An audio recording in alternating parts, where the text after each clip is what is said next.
What is up, guys? Welcome back to another video. Today we're going to teach you guys how to properly manual on a mountain bike. Yes, there is a difference between learning how to manual on a mountain bike, a BMX bike, or any bike for that matter, because we're incorporating suspension. Suspension plays a big factor with how you pull up and maneuver and actually control the manual versus a BMX bike, which I've done in the past. So if you guys are new to the term manual, a manual is a wheelie without pedaling. It's funny because the manual is actually one of the most fundamental tricks within mountain biking and BMX, between setting up different sections of the trail on rollers and flat tops, or even if you just want to be in a parking lot like we are right now, just out manual your friend. You want to see how far you can go. That's basically what today's video is going to showcase and show you how to do, and basically understand the suspension, because today's video is going to showcase how you use the suspension to your advantage in this. So whether you run air suspension or coil, you basically want to have it set up at your midpoint. So mine's set up at my midpoint right now. This is what I normally ride it at on most trails. If you want to feel more comfortable setting up on firm, that's fine. But midpoint will help you be able to utilize that suspension to be able to basically preload your weight to be able to pull this front wheel up. So speaking of front suspension, it doesn't really matter what you have that set up as, whether you have coil or air, it's not going to matter in this video. Alright, so like I said, one of the things to note is you want to try to find a parking lot like this. Nice big old open parking lot, that'll work best. We have some cones back there that it looks like some people use to do like parallel parking and learn how to drive. And we'll be using those for our sections, our little points that we want to learn to manual from one section to another. Or you could use these parking spots like so. So one of the first things you want to do is you want to have a proper speed, like a speed that you feel most comfortable riding at on a regular basis. As you're coming out with your proper speed, you're going to do a couple pull-ups. You want to see what it takes to be able to get that front end up, right? And gradually, more and more, you're going to put that body weight behind the seat. Putting that body weight behind the seat will help elevate that front end. But you want to make sure your arms are locked out with this, because if you have your arms like this, you'll never have your butt behind the seat enough to be able to keep the front end up.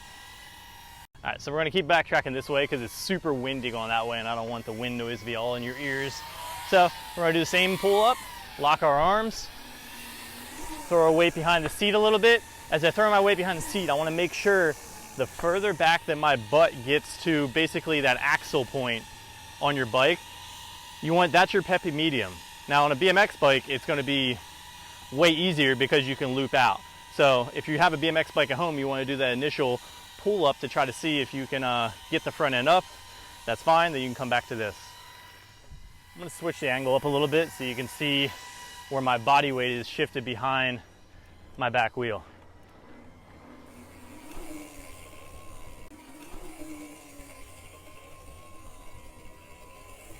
See how far I am behind the seat? I know it's going to be scary to sit behind the seat like that, but when you pull up and you're behind the seat like that, see how much more controlled that is? I also use my feet, all right? So my feet are going to be utilized to be able to initiate this manual. What I mean by that is I shift my weight backwards. So like my feet are firmly planted on the pedals like that.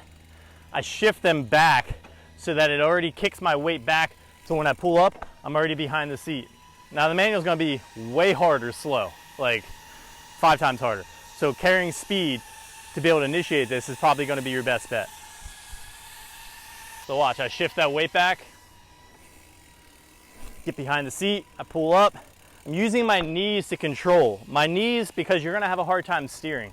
Your knees are going to be basically your pivot point.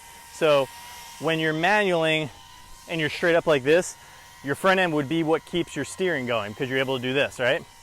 You're not able to do that anymore when you have the front end up. You have the front end up, you use your knees to kind of balance from side to side as you're keeping that body weight back, because your knees are going to allow you to be able to steer. So when you're on one wheel and you're using your knees to pivot one way, it steers that way. Pivot another way, it'll steer that way. I also recommend kind of running one finger on the brake, because just in case, God forbid, you loop out, it's not a fun experience. Looping out, falling to your back, you probably won't want to come back to the manual too soon.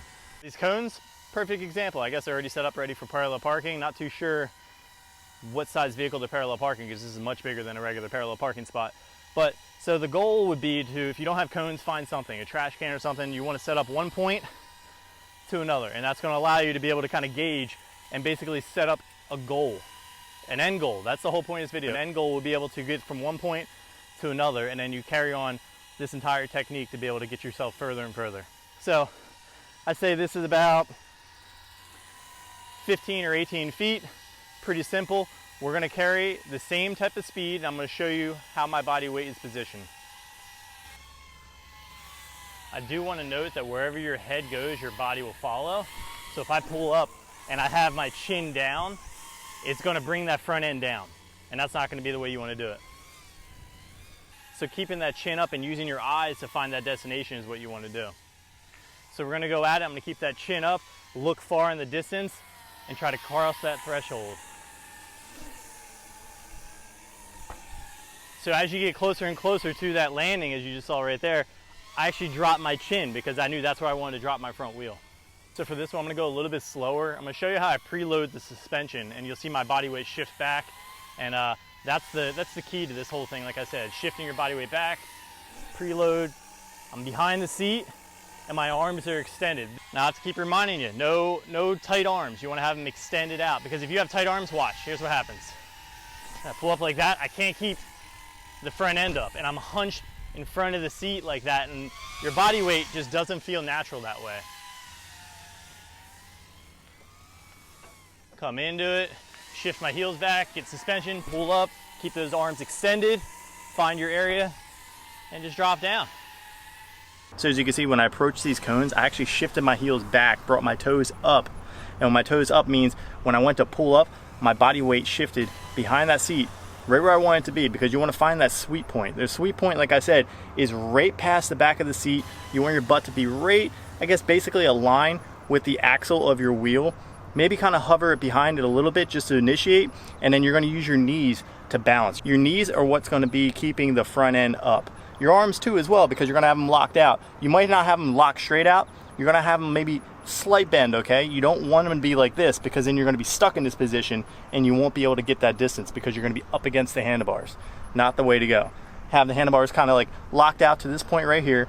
You're going to keep your legs semi-bent, and you'll know what I'm talking about when you go to pull up. It's basically just going to sit you in the right position, and that position is going to be different for everyone, whether you're tall or short. Okay, it's going to be a lot harder for shorter people. Shorter people are going to have to throw their weight back even further to initiate that manual, and your manual is going to be a little bit higher because being short means you have shorter arms and shorter legs, obviously, so that extension is going to feel a little bit back even further. But you have to trust that manual point. You want to get that weight to the axle point of the back wheel to keep that manualing going all the way across your entire goal.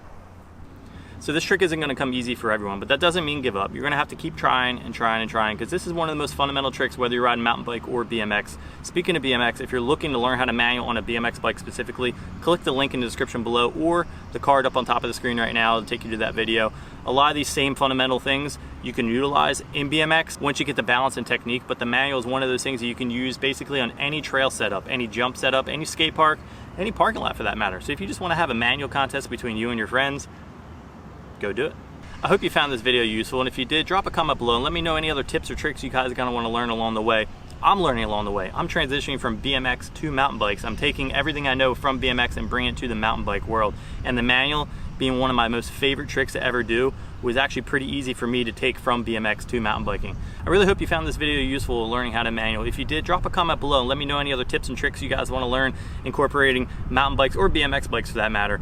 But I want to learn a lot of the same tricks, or basically style, that I took from BMX and bring it to mountain biking. There is a lot of big differences, which I'm also learning along the way, and as I learn them, I'm going to bring them to you guys and showcase how I do them, and maybe you guys can learn something from it. If you guys have any other suggestions for future videos, put them in the comments below. I'm going to be uploading every Monday, Wednesday, and Friday. So if you guys like this video, drop a like. If you love it, hit the subscribe button, and I'll catch you in the next one.